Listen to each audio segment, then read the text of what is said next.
Hi folks, so this is the last video for the course, just reviewing the distribution of grades, final grades for the course in RPOS 316 this summer.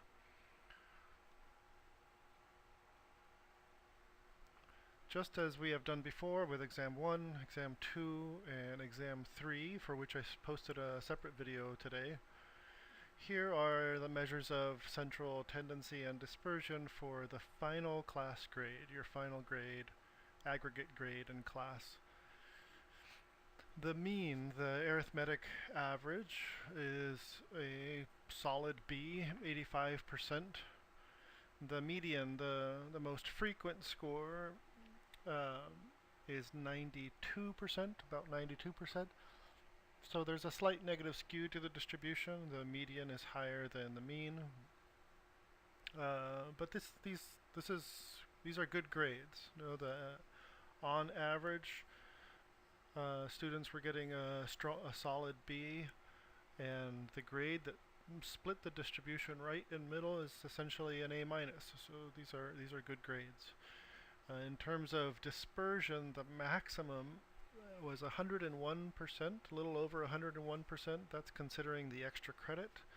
I was surprised that only 3 people took me up on extra credit, especially given that there were 2 extra credit opportunities. But again, 3 people submitted extra credit work, and one of these people established the maximum score then of 101%. The minimum score in the class for the term was 51%. So those 2 scores established the range for the grades. Again, using the histogram to report this distribution visually, usually using either the weighted histogram or the histogram command, this is what the grades look like.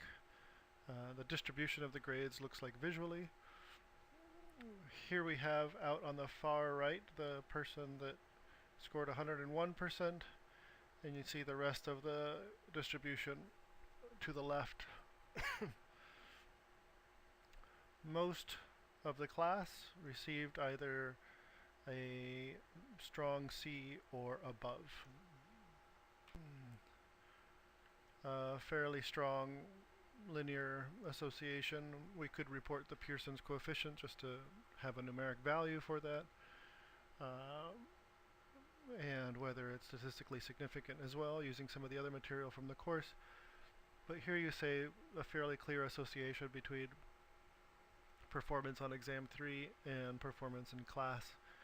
If you've looked at the other video regarding Exam 3, you also know that there was a strong association between how you did in other areas of the class, homework, discussions, Exam 1, Exam 2, and then how you did in Exam 3, so presumably those same associations would hold for your final course grade. Basically, how you've done in the past is a good predictor of how you did in the future or in present sections of the course.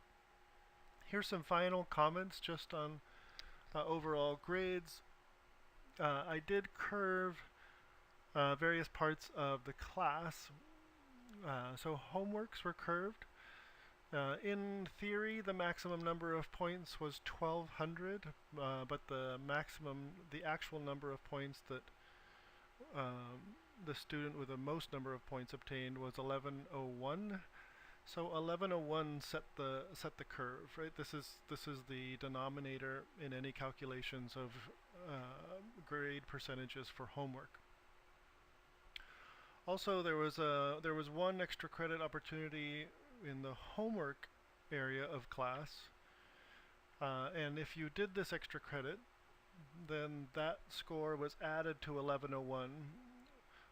And that is that the extra credit was not used to establish the curve, right? 1101 is the maximum number of homework points. If you got more than that because you did the extra credit, then you got more than 100% for the homework section of the course. In short, nobody was penalized for not doing extra credit, but some people benefited by doing the extra credit. In the discussions, there was no curve because there were 80 points available, 8 discussions, and somebody got all 80 points in those 8 discussions, so that set the curve. And then in the exams, there was a curve for exam 1 and exam 2, but no curve for exam 3. Again, if you've watched the video for exam 3, that is explained in greater detail there, and you probably already know this.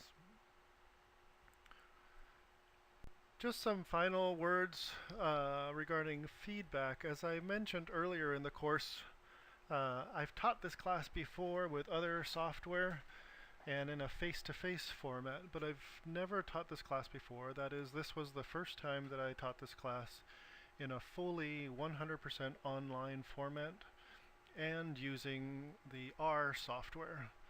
So I'm really hoping to improve this class for future editions. And I really value your feedback in order to improve the class. There's a couple of different ways you can deliver that feedback through student evaluations. That's probably the easiest and most straightforward way. You should have received an email asking you to complete the student evaluations for this class. If you haven't, please look for it on Blackboard or on MyUAlbany. But sometimes the formal student evaluations are rather cumbersome and don't really allow you to say as much as you'd like, especially if you want to elaborate on some points on how to improve the class. So if you're willing, this is purely on a voluntary basis, but if you're willing to send me an email with any other comments that you might have beyond what you mentioned in the student evaluations, I would really appreciate it. So please keep in mind, this is the first time that this class has been taught in a fully online format and using R. So anything that any suggestions you might have, recommendations you might have for what worked for you, what didn't work for you, how you were able to get around things that didn't work for you, how those things might be able to be incorporated into the class, all of those points would be very much appreciated, so that I can improve this class for the next time I teach it. And then lastly, thank you for being in class. I enjoyed teaching the class. I enjoyed having you in class virtually. And hope you have some plans for the summer and that you enjoy the rest of the summer. Again, thank you. Okay, good luck.